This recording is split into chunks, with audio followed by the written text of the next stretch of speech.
Come on, just take it. I'm not taking it to you. They're right there. Take it now before I take it off. Now or never. Well, you don't want to be by the... Happy graduation, Thomas. Congratulations. From Temple University. Piece of cake.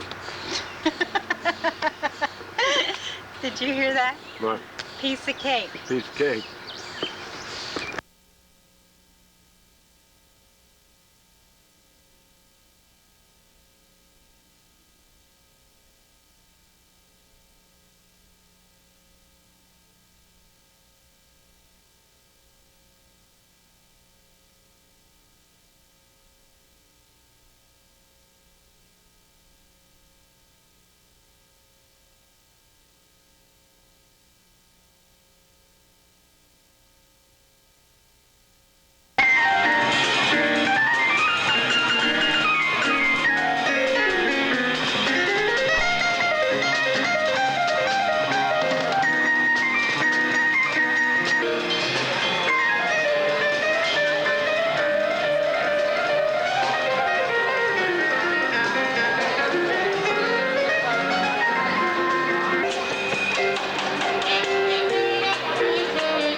Sitting behind me, and of course for all of you sitting out there to cheer them on. We're delighted that you could be here this evening. I'd like to begin by introducing some of the people who worked with these fine students for the many years that it took them to finish their degree, some of them a little longer than others. And let me start on my, where are we? There they are. Where is Ralph? Oh, there, I lost him. Well, we have a lot of people. Jim Jameson, also Associate Dean of the school. Diana Breslin, the Assistant Dean, which means she really makes the thing run. I think I did it. I think I got them all. We've had many great successes this year, and many people have said to me what great things are happening, and I have to tell you that the secret to being a success is to get great people like this behind you, because you get credit for everything that they do well, and of course you take the blame for what they do wrong. So if you get really good people like this, you're always in the business of taking credit for what happens that's right, and I certainly want to express my appreciation to all of them for making this a great year for you and for those graduates who are behind us.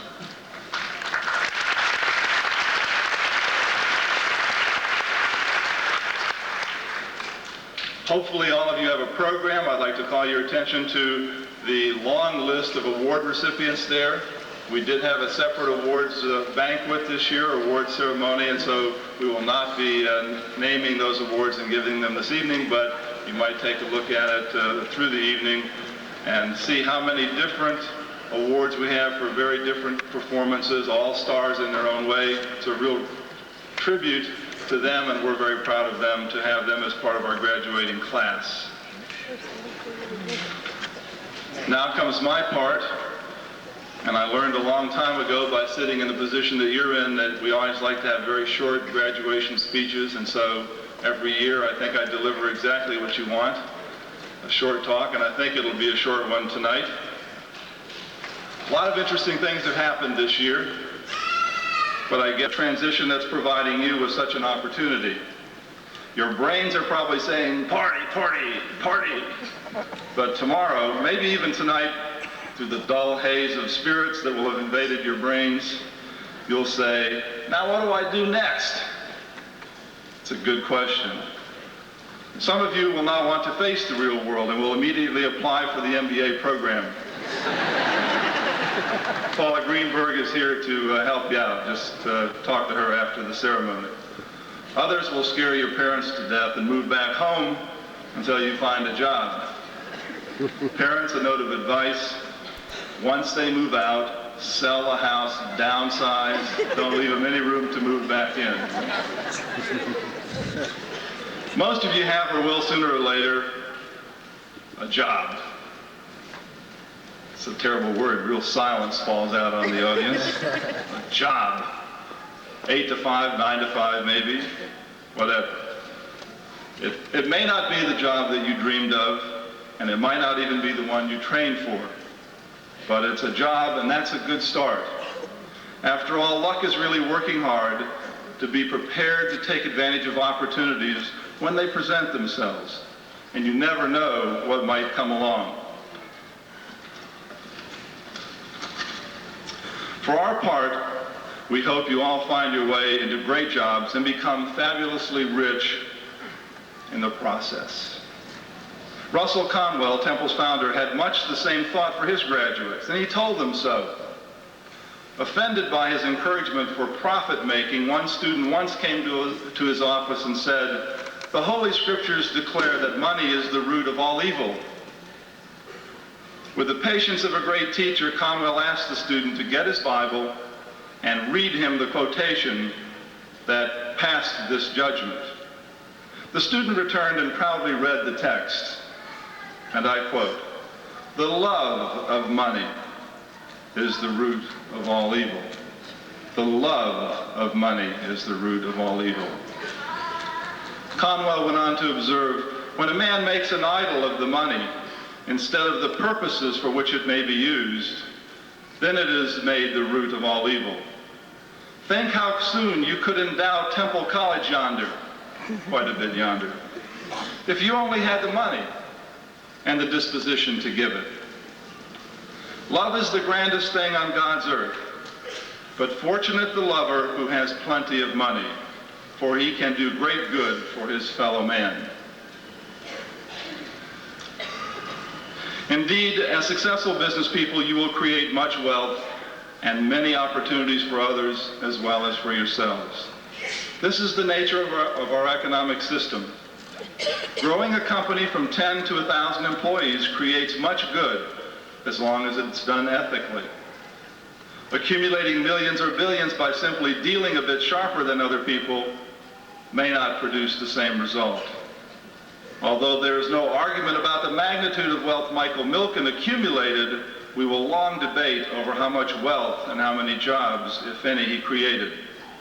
It is of no value to mankind to accumulate wealth by being luckier or a bit dishonest or a bit more dishonest than everyone else who's sitting at the table with you. The most valuable asset you have, of course, is your time. You spent a great deal of effort and money improving the value of your time while you were here at Temple. It is the proper and wise use of your time that will create wealth and jobs for others, as well as add to your success. But your reputation will depend not on what you accumulate, but on what you do with your time and your wealth, however large or small your accumulation. So as you leave here and start a whole new day in your life, a whole new chapter in your book, a whole new entry on your page, or a new six-pack of beer, It's a new beginning. You can be successful in life because you are lucky, graduates. You are smarter than most people, and nothing will ever change that. The key is how you choose to invest. Not in yourself, because none of us taken alone has value. Our value and success can be measured only in terms of the impact we have on others, our family, our coworkers, and our communities. So starting tomorrow, and as you go through life, just remember to give a bit of yourself to make someone else's life a bit better. Few of us will have the opportunity to save the world, but we all will have many opportunities to save one human being. Those opportunities will come to you in many ways. Don't pass them up. You and all of us here will be diminished each time you do. We are so happy for you tonight. You have accomplished so much, but you have so much more yet to accomplish. You have our love and our best wishes. We're depending on you. Good luck, and thanks for choosing Temple.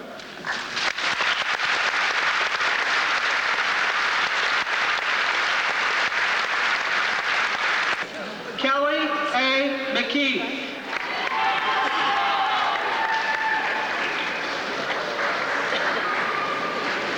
Colleen McMiniman.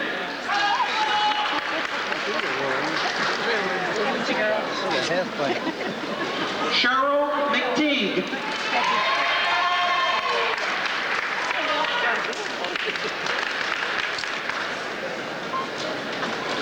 Thomas C. Nelson.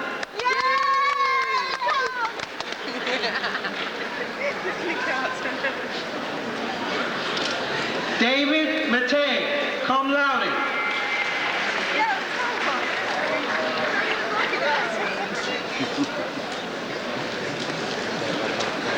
Mark A. Magadis.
George could sit next to you and Julie.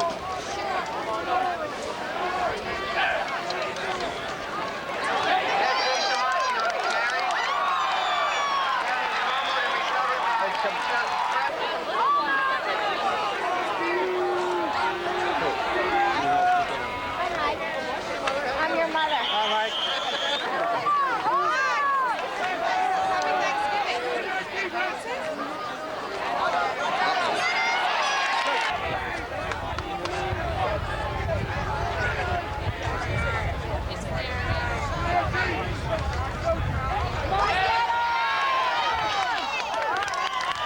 Block the punt.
About the 22-yard line.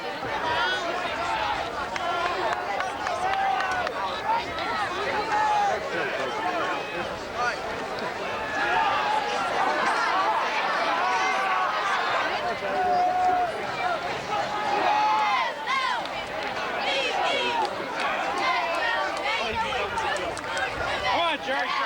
Kevin Lang on the cap. It's Jerry, right?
Number 26, Tom Musman back deep.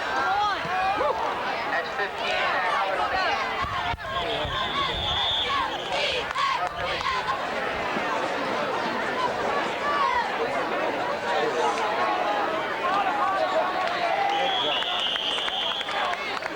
Down as far as parking the driveway. You have 10 minutes to move your car down to the driveway or they will be towed.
That's Danzak on the outfield.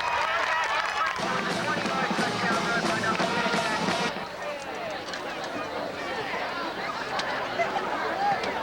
Hellman's kick is up, and it's good. Being just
4 down territory. Fiddle around here. Come on, Jerry. Come on, Jerry. Nice run. Beautiful run.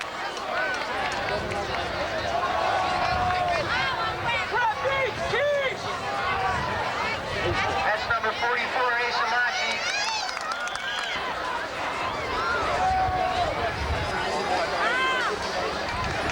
Danzak in for a touchdown. There's a flag on the foot against the offense.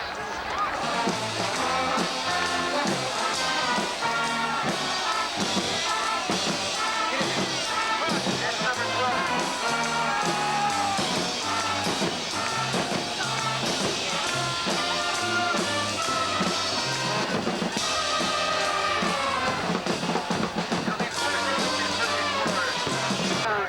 Shortly. There's also a tan Dodge van and a tan Volvo registered to Rich Scullard that will be towed shortly. Danzak on the carry. Stop.